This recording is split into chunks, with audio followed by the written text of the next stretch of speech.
Irmãos, então, hoje é um texto que eu gosto muito, que é Atos. E eu li Coríntios. Atos, capítulo 16.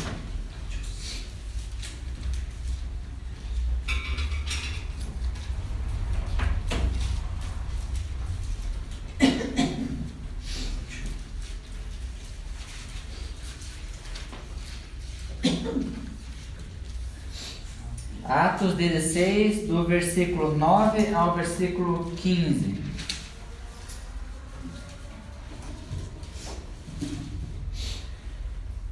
Diz assim: Atos 16, do 9 ao 15.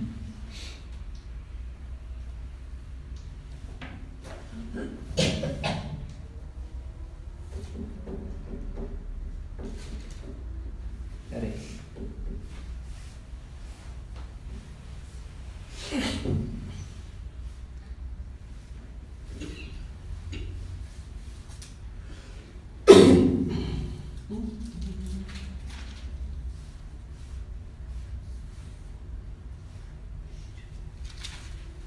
Anotei errado aqui.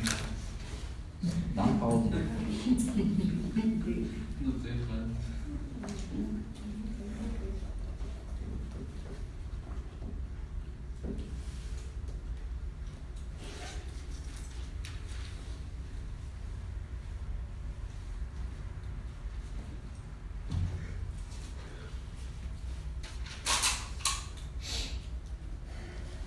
Tá em Atos.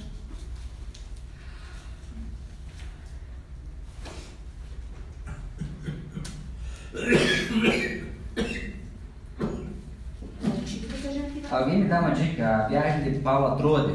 Marquei errado a referência aqui. É isso, a visão de Paulo que teve em Trode. É 16. Começa no 6. Você virou o 6 com o 9. Pois é, eu liguei. Eu vi vocês com 9. Tá aqui, achei. Visão em Trode. Não ri tão alto. Eu vou até tomar uma água, porque fiquei com vergonha agora. Ainda bem que não foi domingo passado. Acontece nas melhores igrejas, nas melhores nações. É. Então vamos lá, então, do 9 ao 16, vamos lá aqui. Do 6 Do 6 ao ao 9.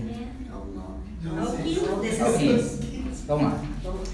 Navegamos de Filipos após a festa dos pães sem fermento, e 5 dias depois nos reunimos com outros em Troade, onde ficamos 7 dias. No primeiro dia da semana, reunimos-nos para partir o pão, e Paulo falou ao povo. Pretendendo partir no dia seguinte, continuou falando até a meia-noite. Havia muitas candeias no piso superior onde estávamos reunidos. Não é esse aqui.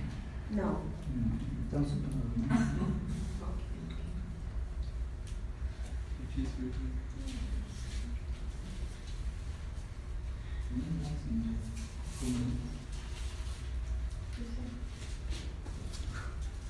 Lida, pernas de Éfeso. Cadê?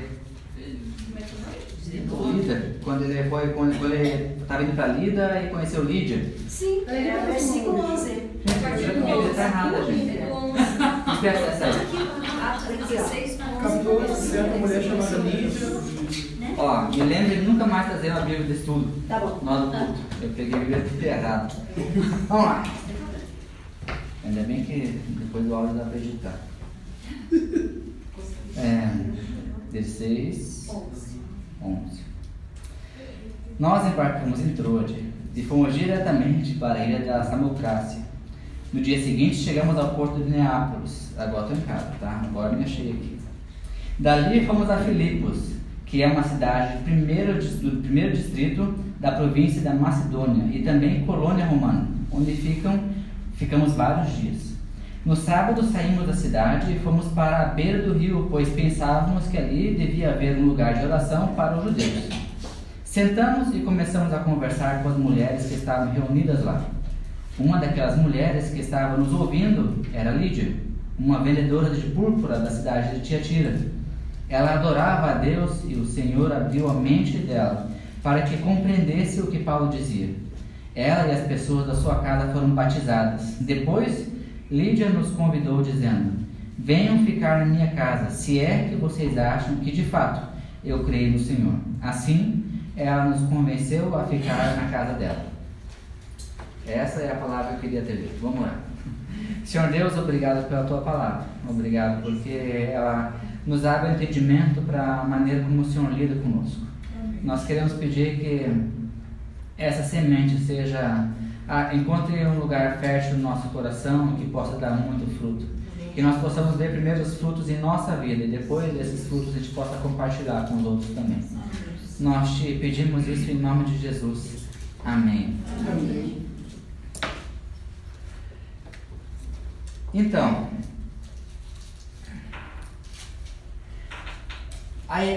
o contexto dessa história é uma visão que Paulo teve. Paulo teve uma visão em que chegou um homem para ele, né, dizendo que era para ele sair dali e ir no sentido da Macedônia, né? E Paulo, então, ele entendeu isso e poucos versículos antes ali, nessa Bíblia de verdade, diz que ele atendeu a esse direcionamento e foi com mais alguns homens diretamente para Macedônia, entendendo que era direcionamento de Deus. Quando eles foram, então, eles saíram de Troade, foram até uma ilha chamada Samocrácia, isso dá em torno de 120 quilômetros de distância, né, e passaram lá à noite, porque eles acharam perigoso viajar durante a noite. Na verdade, aquele mar era perigoso durante a noite. E na manhã seguinte, eles partiram dali e foram até Neápolis, que ficava mais uns 100 e poucos quilômetros dali. E dali eles foram a pé até Filipos, que era então 16 quilômetros de distância. Então, o que é interessante sobre a cidade de Filipos é que ela era uma cidade de aposentados romanos.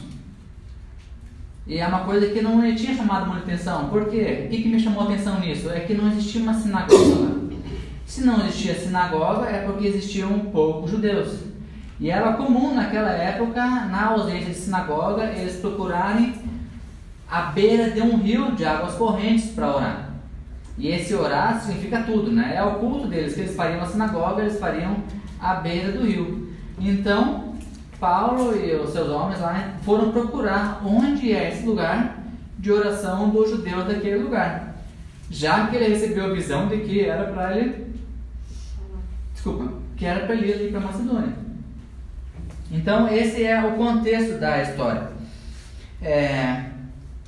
Isso aconteceu mais ou menos no ano 50 depois de Cristo.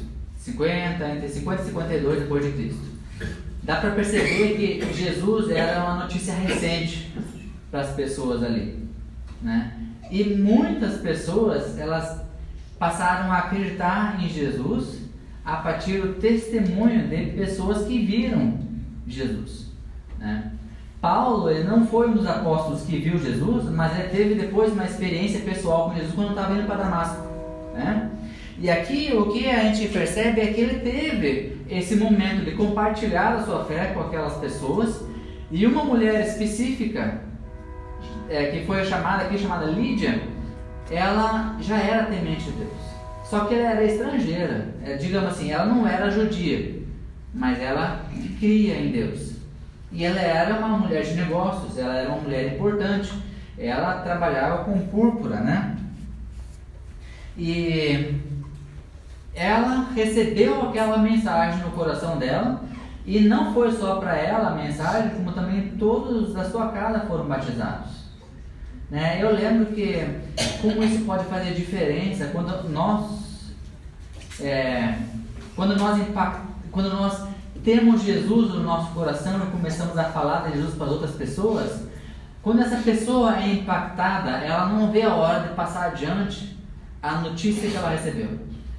Lembre que algumas semanas atrás eu falei sobre evangelho, sobre o evangelista, que é o portador das boas novas, e que ele era na verdade um exímio corredor que saía da guerra para entregar uma mensagem urgente para uma pessoa importante, e que essa pessoa importante, que era receptora, né, que ia receber o evangelho, a boa notícia, ela tinha o direito de ouvir a boa notícia até o final.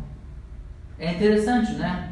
E lembra que eu coloquei para vocês assim que se nós nos preocupamos em ser esse tipo de evangelista que respeita o direito do próximo de ouvir a mensagem até o final, qual que é a tua mensagem do evangelho até o final?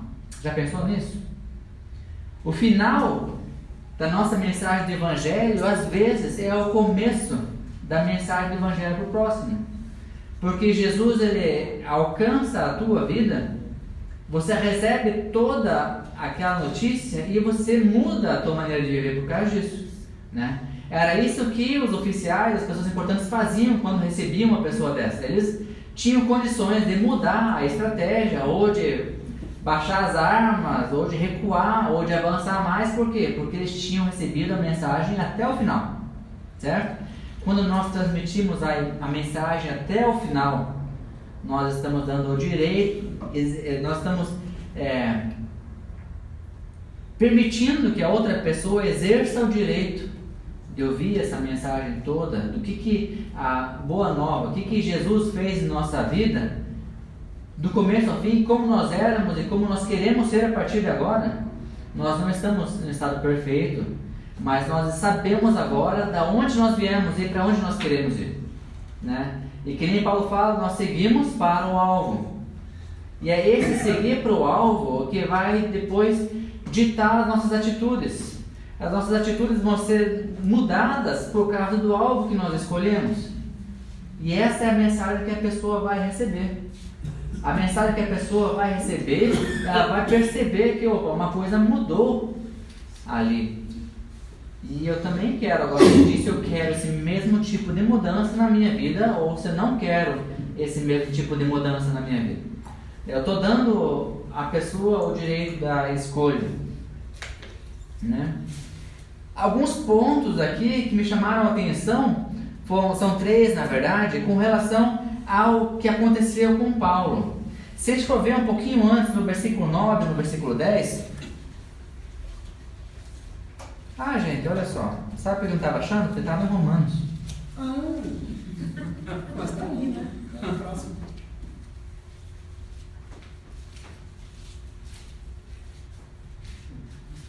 Dá um desconto. Versículo 9 e 10, alguém quer ler? À noite sobreveio a Paulo uma visão, na qual um varão macedônico estava em pé e lhe rogava, dizendo: passa a Macedônia e ajuda-nos. Assim que teve a visão imediatamente, procuramos partir para aquele destino, concluindo que Deus nos havia chamado para lhe anunciar o Evangelho. Isso. É interessante que um pouco antes dali,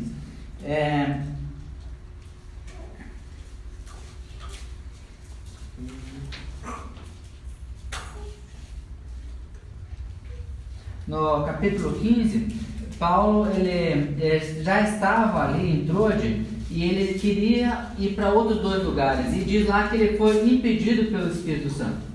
Se ele foi impedido pelo Espírito Santo, agora ele foi impelido pelo Espírito Santo a ir à Macedônia.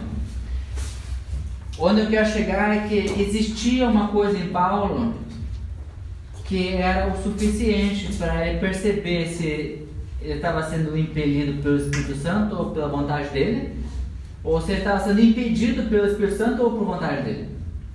Nós precisamos ter esse mesmo discernimento, né? E isso só vem com intimidade. Nós precisamos ter intimidade com Deus para reconhecer se a voz que nós estamos ouvindo vem dele mesmo ou não. Entende a importância da intimidade? Uma vez, quando eu estava trabalhando no banco, nós fizemos um treinamento sobre fraude. E todos os funcionários tinham que fazer aquele treinamento. Esse treinamento era para reconhecer cédulas verdadeiras e cédulas falsas. E quando eu fiquei sabendo que eu tinha que fazer esse treinamento, eu pensei, puxa vida, vai ser aquela coisa maçante. Vamos pegar um monte de dinheiro falso agora para analisar. E eu me surpreendi, porque não foi nada disso. Para vocês terem ideia, o que foi dado para a gente foi um monte de nota verdadeira. Um monte de nota verdadeira. E era para a gente avaliar todas elas, as verdadeiras, e procurar nelas características. Então a gente nós gastamos muito tempo analisando as notas. Tinha nota de R$1 na época ainda. E analisar as moedas também. Quais são as características que ela tem? Depois foi colocado para a gente outras notas e outras moedas. E era para a gente dizer o porquê que elas são falsas. O interessante é que nós não fomos estudar as moedas falsas, nós fomos estudar a moeda verdadeira, porque nós vamos procurar o que tem de verdadeiro no que nos está sendo apresentado. Se o que nós sabemos que é verdadeiro não está naquilo que nos é apresentado, é falso. Percebe como a palavra de Deus pode ser entendida da mesma maneira? Se você conhece Deus, você conhece a voz de Deus, se você conhece, tem uma certa afinidade com a palavra de Deus, você começa a ter a verdade, e a mesma verdade que a Bíblia depois fala que conhecereis a verdade, e a verdade vos libertará. Então é essa a verdade que nos liberta. É essa a verdade que vai dizer pra gente, olha, é lícito que eu faça tal coisa ou não é lícito? O que a Bíblia fala? É lícito que eu trabalhe no sábado ou não? A Bíblia fala alguma coisa de trabalhar no sábado? Não, ela fala alguma coisa sobre trabalhar no sabá, né? Só que traduzido aqui fica sabadô. Mas às vezes a gente fica na superficialidade e não vai a fundo entender o porquê que está escrito assim, né? E a própria Bíblia se explica. A gente não precisa ter uma enciclopédia em casa, né? Isso eu já afirmei para vocês algumas vezes, que nós não precisamos ter teologia para entender a Bíblia. Nós precisamos ter humildade para entender a Bíblia. Nós precisamos ter tempo para entender a Bíblia, porque é o Espírito Santo que se revela a partir da própria palavra de Deus para a gente. E essa é a intimidade que Paulo tinha. Essa intimidade que Paulo tinha para discernir que ele estava à noite, tendo a visão à noite, percebeu que era o mandamento vindo da parte de Deus, mobilizou a sua equipe e partiu. Não era ir daqui para Pinhais, não, ele tinha que viajar 200 quilômetros no mar, certo? Então não é uma coisa tipo, não existia e-mail, correio, WhatsApp naquela época para vir aqui. Então a intimidade que ele precisava ter com Deus é muito maior do que a nossa. A gente tem muita facilidade hoje, e essa facilidade nos confunde. Nós achamos que às vezes essa facilidade nos exime de uma comunhão com Deus mais profunda. Nós nos contentamos com uma coisa mais rasa, né? O segundo ponto é que Paulo, ele tinha prontidão e era obediente. Essa prontidão à obediência é aquela coisa que às vezes nós não conseguimos entender. Já aconteceu de uma pessoa que estava conversando comigo e falar assim, olha, eu senti forte no coração de fazer tal coisa. E eu fui lá e fiz. Se eu fui lá e fiz, aí você de repente percebe o fruto que aquilo causou e você diz, nossa, realmente foi de Deus aquilo. Nós já tivemos experiências assim. Já falamos, já comentamos experiências assim. Paulo não sabia o que eles fariam no futuro, mas ele seguiu o passo a passo que ele recebeu de orientação. Primeiro, o que ele fez foi ir até a Macedônia. Ele foi até a primeira cidade forte lá, que era Éfeso.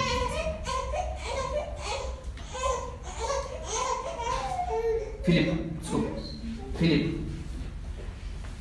E em Filipe, a primeira coisa que ele foi fazer, ele foi procurar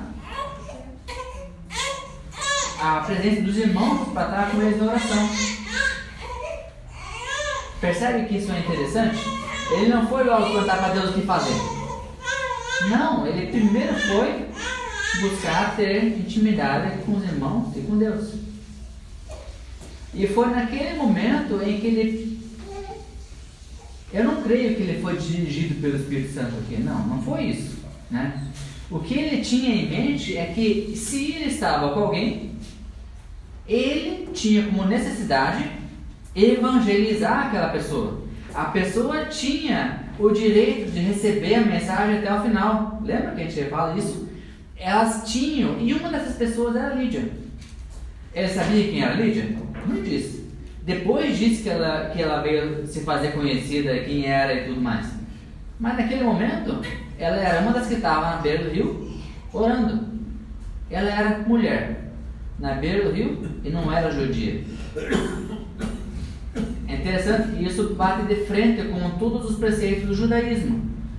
Que primeiro, que mulher, ela fica em segundo plano, e ainda mais se não for judia, não é nem considerada. E ali não.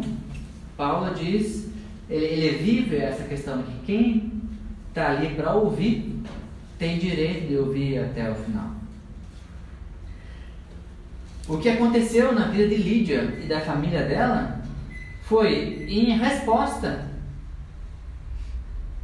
à evangelização de Paulo. Eles se batizaram. E depois, o que é mais interessante é a pegada de Lídia com relação a Paulo. Olha, se você acha que eu sou crente, então se hospede na minha casa. Se não, o que Paulo fala em outras cartas? Quem sou eu para julgar? E se ele achasse que ela não era crente? Que risco que ele estaria correndo? E se ela não fosse crente e ele foi lá, talvez essa atitude de Paulo só tenha reafirmado o compromisso que ele já tinha com Deus. Percebam que não está em nós a condição de julgar a espiritualidade de ninguém, mas de nós temos a certeza de que a fé que nós temos foi compreendida pelo outro que está ouvindo. E é uma fé que, para quem é de Deus, é bênção. E para quem não é loucura. Se a pessoa está buscando Deus, ela vai ouvir a nossa mensagem e isso vai abrir o mundo dela. Vai ser bênção. Quem é rebelde e não quer saber de Deus, vai achar que a nossa fé é loucura. E quem está tomando a decisão é a própria pessoa, não cabe a nós decidir. O terceiro ponto é que Paulo falava com todos, sem distinção. Eu até falei isso um pouco me antecipei no ponto anterior, mas ele falou com Lídia que ela era estrangeira, era rica, era mulher de negócios, né? E a pregação dele trouxe salvação para ela e sua família. Eu percebi, eu tive o privilégio de falar de Deus para uma pessoa. E essa pessoa, ela mudou muito em alguns meses. Mas eu só me dei conta de quando ela mudou, quando outras pessoas que nós conhecíamos em comum, né, falaram, nossa, você viu como fulano está diferente? Eu olho, eu não tinha reparado. Mas realmente está diferente. O detalhe é que não foi só essa pessoa que mudou, mas as pessoas que moravam com ele na casa mudaram. E as pessoas que trabalhavam com essa pessoa mudaram. Todas se converteram? Eu não sei. Mas que houve mudanças nas atitudes? Houve. É impossível o lugar que a gente está permanecer igual, né? Não pode permanecer igual. Isso não combina com o Evangelho. Isso não combina com o cristianismo. As coisas mudam. Às vezes, que nem eu falei, eu não tinha percebido o quanto essa pessoa tinha mudado. Mas existe. A Bíblia diz que a palavra de Deus nunca volta vazia. Nunca. E a gente precisa se apegar a essas verdades que a Bíblia nos dá. Mas tem ainda um quarto ponto, que foi a atitude de Lídia em hospedar a equipe de Paulo. Essa atitude de Lídia eu já verifiquei em algumas pessoas, em outras igrejas, comunidades, em alguns livros que eu li, que essa atitude foi uma atitude de resposta, de agradecimento e honra ao mesmo tempo. Não sei se eu consigo fazer entender, porque quando eu aceitei Jesus, quando eu recebi Jesus como meu Senhor Salvador, eu já contei a história para vocês, foi na praia, né, eu estava com meu tio lá, eu criei uma ligação tão forte com o meu tio, eu já tinha uma ligação com ele, mas fortaleceu tanto essa ligação que eu tive com ele, por algumas frases que ele me falou. Que ele falou: olha, quando você tiver dúvida da tua salvação, você pode ligar para mim, porque eu sou testemunha do dia de hoje. Quando você tiver dúvidas, liga para mim e pergunta o que aconteceu no dia de hoje, eu vou te dizer. Porque no dia de hoje, você entregou a tua vida para Jesus. E a partir desse dia, uma nova vida existe, não é mais a vida passada. Então aquilo me mexeu de um jeito em que eu não lembro como é que foi a história, mas eu falei pro meu tio uma história assim de que eu precisava passar mais tempo com ele. Só que no caso não tinha como eu hospedar ele, né? É adolescente. Mas ele teve a brilhante ideia de me levar para a praia, só eu e ele. E ficamos alguns dias na praia. E fizemos de tudo na praia. A gente jogou fliperama. Eu nunca tinha jogado fliperama, nem ele, mas foi muito engraçado porque, enfim, a gente se batendo naquele troço. E a gente teve tempo de oração, tempo de caminhada. Eu aprendi a dirigir naquela lei, não tinha nada, naquela época não tinha lei que dizia que eu não podia aprender a dirigir com 15 anos. Então eu levei o carro dele e me ensinou a dirigir na praia de Atami. E aquilo ficou gravado na minha memória. Ficou gravado na minha memória. E toda vez que eu vejo ele, é como se um filme em alta velocidade passasse na minha vida assim, com alguns pontos importantes que eu tive com ele. A mesma coisa aconteceu depois que eu me reconciliei com meu pai. Quando eu me reconciliei com meu pai, muita coisa mudou no meu relacionamento com ele. Mas muita coisa mesmo. E aí eu estava mexendo numa questão do inventário dele essa semana, porque eu precisava por causa do imposto de renda, sei lá o quê. E eu achei uns arquivos que foram copiados do computador dele. E alguns arquivos me chamaram a atenção, eu fui ver lá. O meu pai, ele tinha, na época tinha o Orkut, ele tinha copiado as conversas do Orkut que eu tinha com ele quando eu morava em Santos e ele aqui. E eu comecei a ler aquelas conversas, nossa, e começou a me dar uma vontade de rir e de chorar ao mesmo tempo, uma saudade assim, sabe? E eu guardei aquilo comigo assim e falei, nossa, que bom que eu restaurei meu relacionamento com meu pai. Porque agora tem isso aqui que é uma prova que eu achei no HD dele, né? Que ele guardava com preciosidade. Só tinha 2 conversas que ele guardou naquele HD. Era uma conversa que ele tinha comigo e outra conversa que ele teve com a Cris. E uma das conversas eu estava envolvido. Eu me senti feliz, assim, sabe? Naquele momento eu orei, Deus, obrigado porque o Senhor me deu essa oportunidade. Eu fugi um pouco do assunto aqui, mas é porque eu creio que o meu pai começou a viver uma vida diferente depois que houve essa reconciliação. Talvez ele já fosse convertido antes, eu não tenho como afirmar com certeza se isso foi assim ou não. Mas o que eu sei é que quando a verdade vem à tona, ela liberta a gente e houve essa libertação. Do meu pai comigo, meu tio. E essa mesma libertação existe no nosso relacionamento com Deus. Os homens que estavam comigo lá no Lago Azul, daqui é só o Mário, né? A gente teve um tempo ali de buscar em oração e na palavra, e depois ter um momento de oração, e a regra era fácil, a regra era orar com Deus, falar com Deus da mesma maneira que uma criança fala com o pai quando quer água. Pai, quero água. e acabou o assunto. Ou você recebe água ou você não recebe água, né? Mas não tem o que você dizer, imagina o Miguel falando, pai, querido, está tão bonito hoje, né? Eu vejo que você trabalha na marcenaria, depois você tira o pó e você ajuda na cozinha, e quando você casou com a mãe foi tão legal, e aí você me ajudou na tarefa semana passada, e eu fico pensando, onde é que ele quer chegar?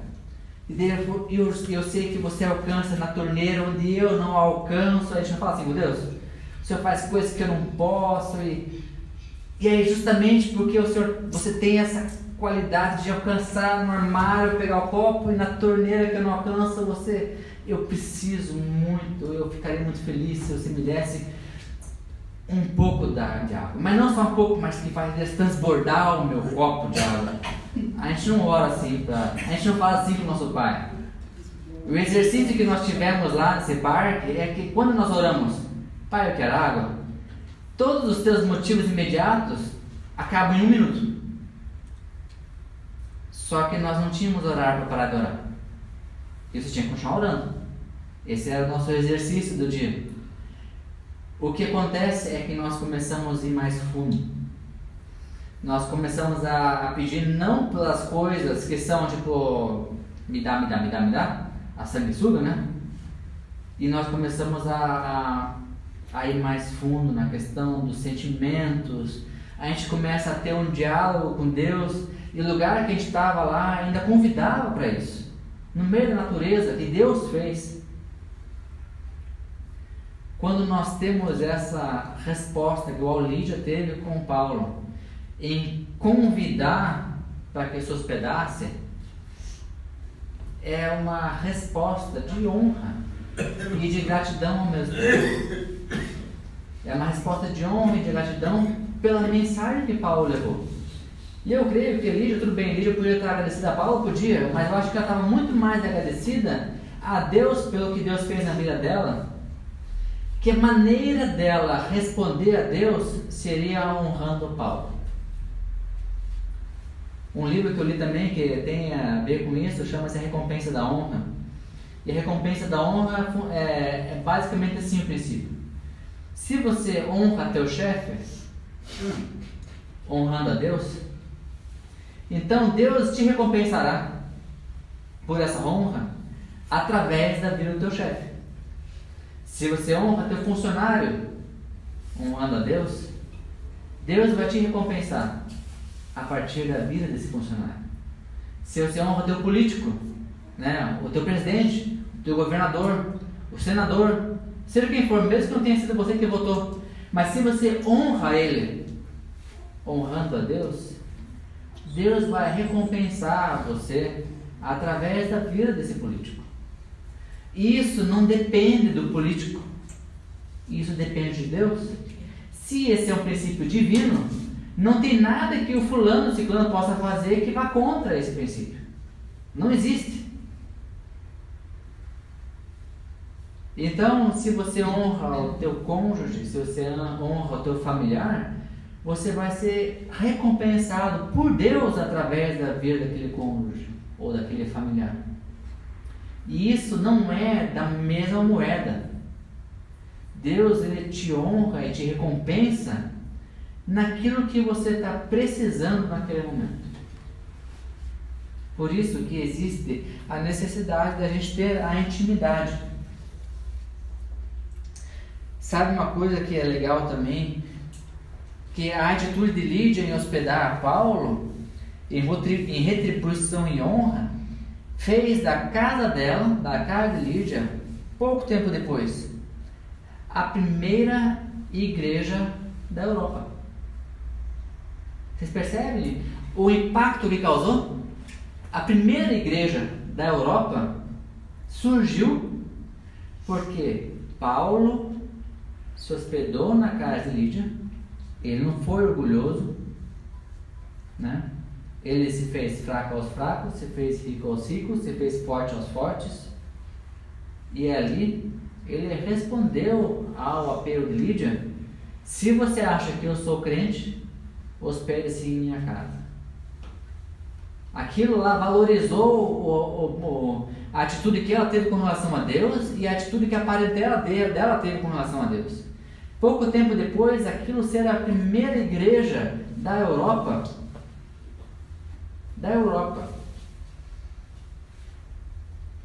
Hoje nós estamos aqui como metodistas por causa de um europeu que começou o movimento metodista.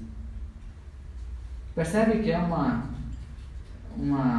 reação em cadeia que acontece?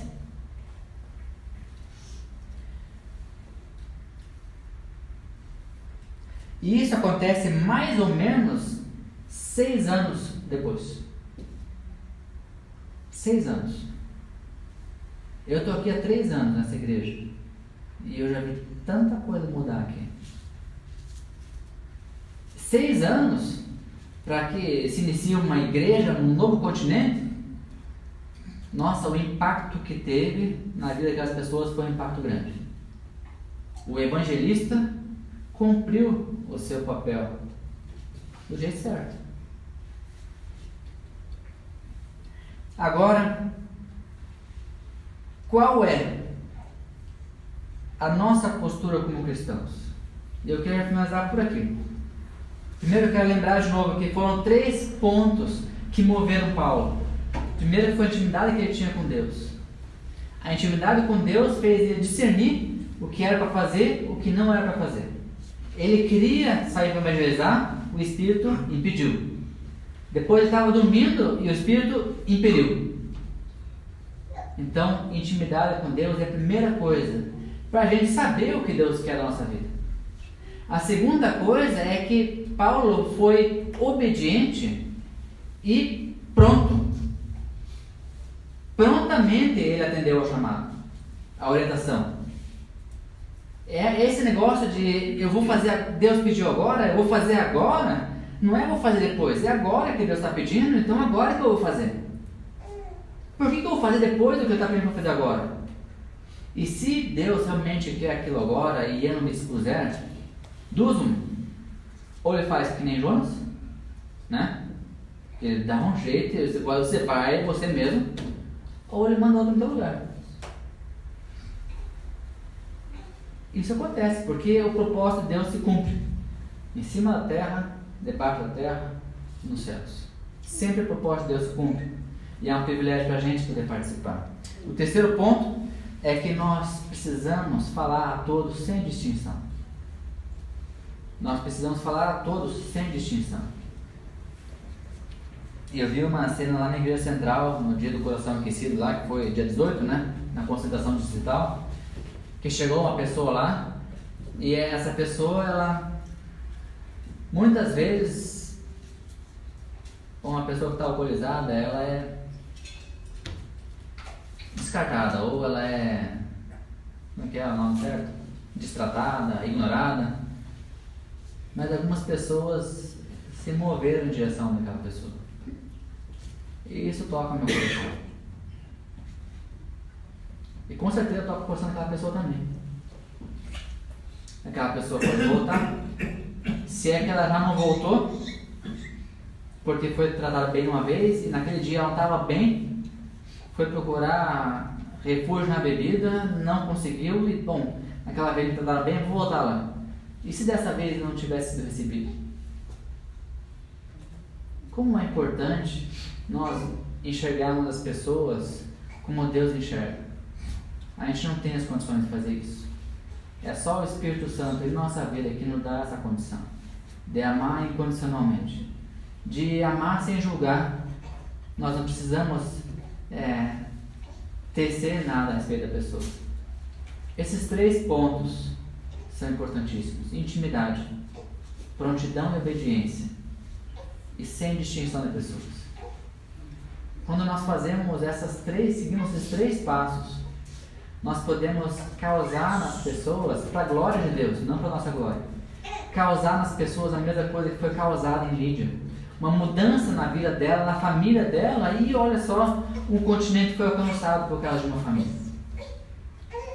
Qual é a nossa postura como cristãos? Quão íntimos de Deus nós somos? Quão obedientes de Deus nós somos? A Deus nós somos?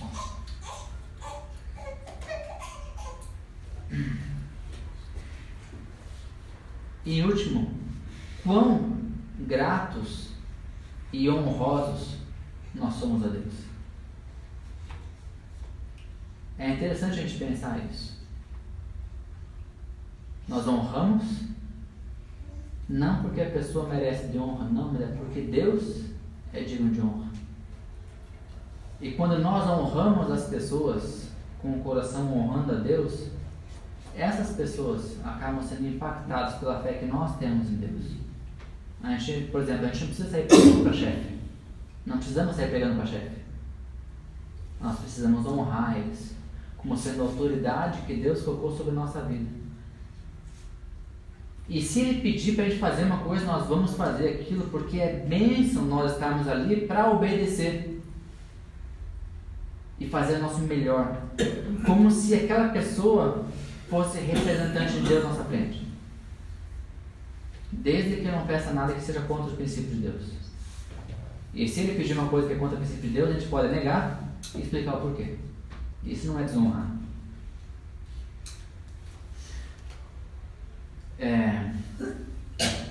Eu quero convidar vocês a refletirem um pouco nessa mensagem que eu trouxe. Intimidade, prontidão, obediência, falar para todos e depois responder com honra e gratidão às pessoas que são colocadas na nossa vida. Se existe alguma coisa numa dessas áreas que você quer se desenvolver mais, que você quer que Deus toque mais você, quer que Deus mude você, então que você se posicione dessa maneira. Eu convido você a ficar de pé onde você está, se você tem um desejo disso. E eu quero orar por vocês. E eu trouxe uma música que eu quero deixar tocando enquanto nós temos esse momento de oração. E não é nenhum apelo, não é nada, não precisa vir aqui na frente, porque Deus conhece o teu coração. E Deus conhece a tua necessidade. Deus conhece onde você quer chegar no relacionamento com Ele. E Deus conhece também todo o esforço que você já teve até aqui. Seja ele aos teus olhos grande ou pequeno, Deus sabe exatamente o que movimentou o teu coração para você chegar onde está hoje. E